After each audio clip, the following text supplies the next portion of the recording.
Do you want peace? Forgiveness offers it. Do you want happiness, a quiet mind, a certainty of purpose, and a sense of worth and beauty that transcends the world? Forgiveness offers that. Do you want care and safety and a warmth of sure protection always? Forgiveness offers that. Do you want a quietness that cannot be disturbed, a gentleness that can never be hurt, a deep, abiding comfort, and a rest so perfect that it can never be upset? All this forgiveness offers you. This is the third lesson in a 4-part series on forgiveness. That, of course, came from the Course in Miracles. A tool for learning to forgive.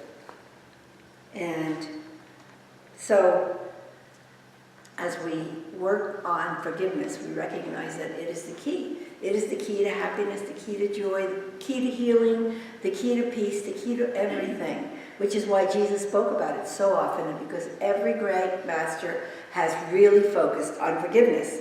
And of course, this series is about becoming part of the interlocking chain of forgiveness that harnesses the power of love. And so we have been working, or I have been focusing on, for the last 2 weeks, on self-forgiveness. Because we realize that self-forgiveness comes first, because to the degree that we forgive ourselves, we're capable of forgiving others. So if we can't forgive ourselves, we probably can't forgive other people. But today, we're going to focus on forgiving others, because that is a very important piece that Jesus stressed again and again and again. He understood that that would be one of the most difficult human actions. And so he put it in his prayer. Forgive us our trespasses as we forgive those who trespass against us. So we need to forgive ourselves. We need to feel forgiven. And then we can forgive those who trespass against us. And of course, I've been using the book, Paul Farini's book, The Miracle of Love, in this series. And he says, the willingness to forgive and release others from your judgment is the greatest power that you can know in this embodiment. And it's not just forgiving others, it's forgiving situations and conditions in your life, forgiving things that happen, forgiving your employer, a colleague, a worker that you have been holding a grudge against, anybody in your life that you have been holding a grudge against. Because it's, society says, oh, just forgive them and leave them, let them off the hook. But Spirit says, forgive them and take yourself off the hook. Because as long as you're holding a grudge against anybody, you're hooked in it. You're on the hook. So when you forgive, you let yourself off the hook. And you let others off the hook, but first you let yourself off the hook. And so you have that wonderful sense of peace and joy that comes with letting go. And so now we've learned hopefully we've learned how to forgive ourselves. I gave you some steps on how to forgive ourselves and what we have to do in order to let ourselves off the hook. We're ready to see what we're going to do to let others off the hook in our lives. In this month's magazine, in the issue Unity magazine, I talked about this magazine, it's probably one of the nicest magazines in the country. Peter Boland, the chair of Humanities Department and professor of Southwestern College in Chula Vista, says, as long as we're living this human experience, our egos will work overtime to keep us attached and unresolved with our grievances. So he says, as long as we're living this human experience, our ego will work at keeping us totally attached to our grievances and keeping us totally attached to our unresolved issues in our lives. And the reason, then the way the ego does it is it makes you feel like you're right. After all, this is justified. Look what happened to you. Look what she did. Look what he did. So you have the right. You should feel that. And all the time, you're on the hook. because it's really hurting you. That person's going about their business, they don't care. They don't even know what you're upset about. But you're carrying it around and it's making you miserable. And so he says that justified judgments and the behaviors of others and uncontrolled chaotic illusions that our fears create as real are the things that we have to let go of. And he's saying that, the ego creates them as real. They're not really real. It's your perception of what happened that's real. So as you shift your perception, you can let go of those things. It's not to say it doesn't hurt you. Of course it hurts you. It hurts you when someone betrays you or does something unkind to you. But once you start to recognize it's my perception of what really happened, and I can let go of thoughts that hurt me, and grievances hurt me. So I can let go of that. I can get to the point where it doesn't bother me. You've got that little hot rock in your gut. I always say, when the little hot rock is no longer burning, you've done it. So you'll see that person, you'll just decide you're going to let it go. You're going to forgive it. And then you see the person, and the hot rock is still there. And you go, ugh, I'm still feeling angry. I'm still feeling. But one day, once you say, I'm willing to forgive this, I'm willing to let this go, one day you'll run into them and you're going, whoa, I'm feeling indifferent. And that's the feeling you want, because you can't get to love without indifference. First, you got to get that hot rock out of your gut and let go of the anger and the resentment and all those feelings, because there's a real thin line between hate and love. So as long as you're feeling all those hard feelings, you're pretty close to love, but you've got to let go of it first, and then you move over to love. And the hot rock is gone, and you feel really good. It really works if you work it, but you have to be willing to work it. And one of the biggest problems that I see with holding on to unforgiving thoughts, born of fearful past, of the fearful past, because most of the thoughts that we're holding on to come from the past. Things that happened to you back there, whether it was yesterday or 100 years ago, but it's always back there somewhere. And the biggest problem for me is that society keeps telling us that it's justified, that's justified indignance. You have the right to feel indignant. You have the right to be angry because of what happened to you. So you kind of have to go against everything you've ever been taught in letting go of those things and forgiving them. Because forgiving them is hurting you. It's not hurting them. In his book, Paul Farini says, without the gesture of forgiveness, the power of love remains unharnessed. So even though love and hate are right close together, when couples come to me for counseling, in couples counseling, and they say to me, I hate that so-and-so, or she'll say, I hate that so-and-so, there's hope. I'm always excited, because it's right close to love. When they come in, they go, I could care less. I have no feelings one way or the other. It's over. Because that's indifference. And indifference moves you over to the place where that person is just going to look like and feel like anybody on the street. But you have to get to that point before you can really let it go.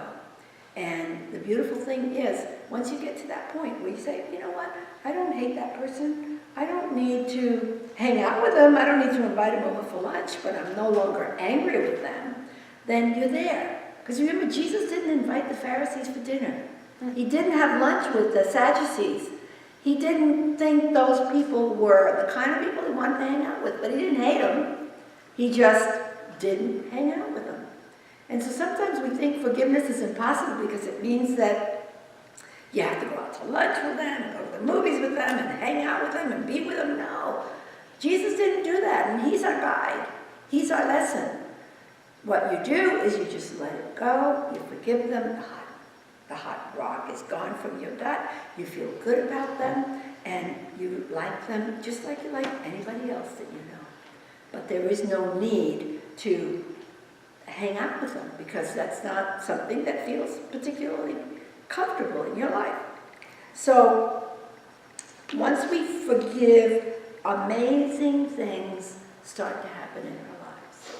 And one of my favorite stories, well, I've got so many favorite stories in my life, that once someone said to me in the congregation, one of my congregations, said, "Do you make those stories up? Because you haven't lived long enough to have all these things happen to you." But they did, and I think it's all because Spirit just kind of plans all that, so I'll have good stories to tell. But I remember that when my handsome, intelligent, everything professor walked away from me because I wasn't tall enough and beautiful enough, I was devastated. I was devastated, and I hated her. I hated her with such a passion that I would stay awake hating her.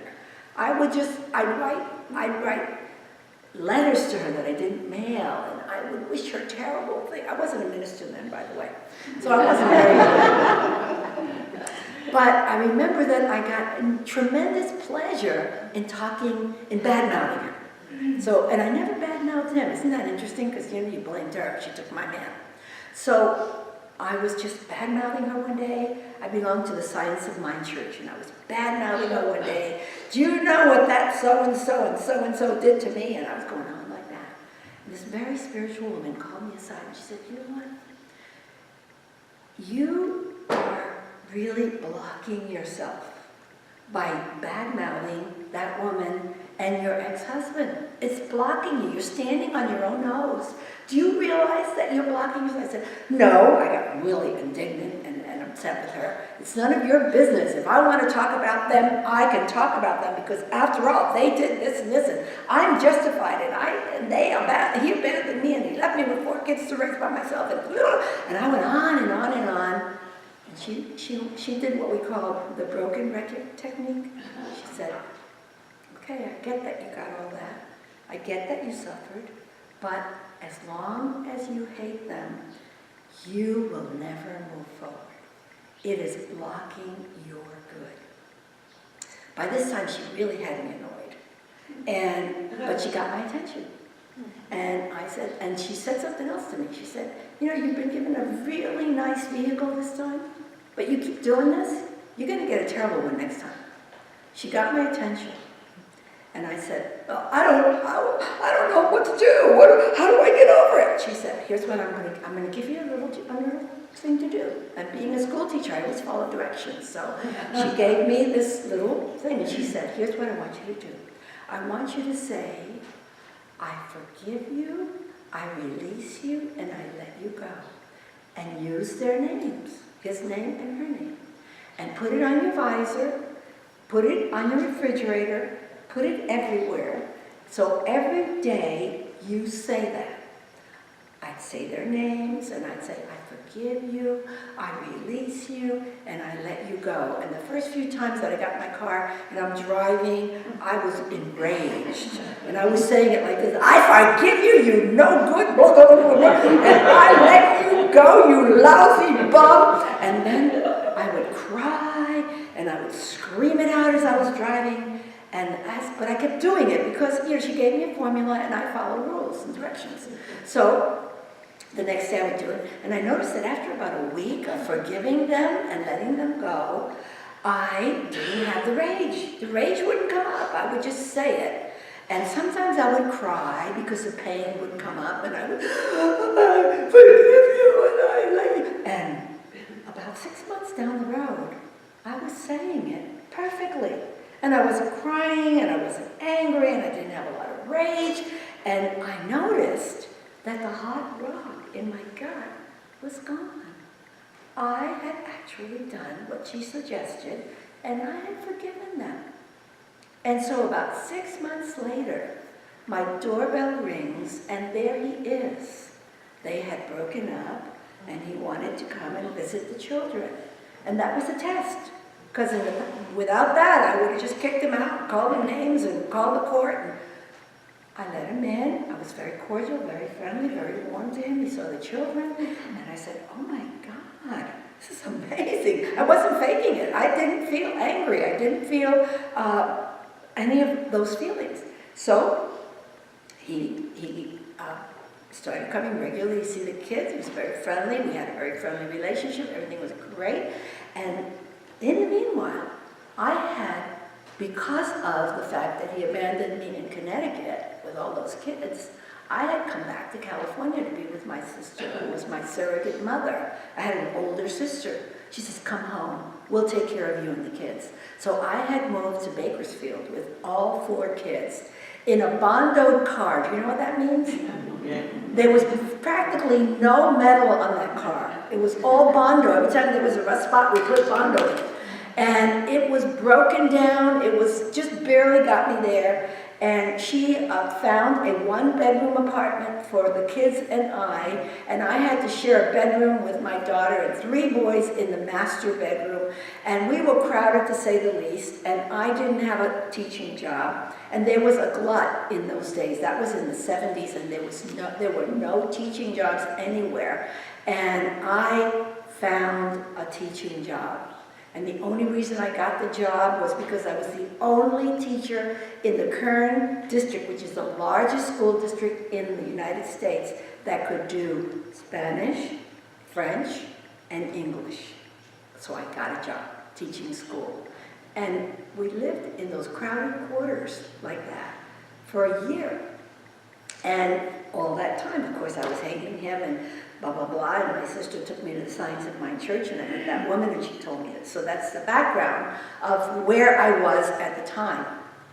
And once I found that I was able to forgive him, to just let it go, to just get rid of the pain in my gut, things started to change for me. It was just an amazing thing. Suddenly there was a condo for sale, and my sister Becky said, I'll lend you the money so that you could get it. I'll give you the down payment, I'll lend you the down payment, and you can buy that condo, and then the kids and you can have a bigger place. So we moved, I bought that condo, the kids and I moved. Now we had 3 bedrooms, but it was still small. And I started learning all those prosperity rules and all the wonderful things that you learn about prosperity. And I decided that we were going to have a big house. And I said, kids, we're going to get a great big house, and it's going to have 4 bedrooms, so all of us are going to have a place of our own. It's going to have a family room where you guys can have, and a living room for me, and it's just going to be wonderful. And I had no idea how that was going to happen. But I was working my prosperity principles, and it started to shift for me. And one day, I said, you know what? My condo had doubled in price. So I am going to buy the condo next door. So now I have 2 condos. I took the extra money from the condo that had doubled in price and bought another condo. Now I had 2 condos. And one day I get a call from my ex-husband, the one I forgave. And he says he's selling real estate. And he says, now this took about a year of really working the principles of forgiving, of letting go. And he calls me and he says, guess what? I just have a customer who wants the strangest thing. He wants to buy something that's less in value than what he has for tax purposes.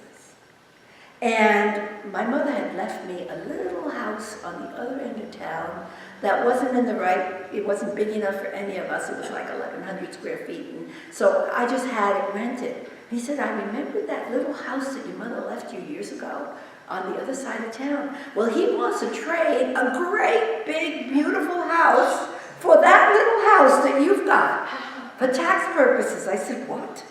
He said, yeah. And so he takes me to this big house. It's in the best neighborhood in town, right next to the college. It has 4 bedrooms, a huge living room, a huge family room, a huge kitchen, blah, blah, blah, blah, blah. Something that I never dreamed that I could ever afford. And he traded me for that little house on the wrong end of town and $50,000.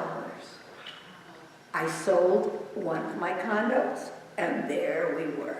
Moved in to this big, wonderful house where everybody had a room and everybody had whatever they needed.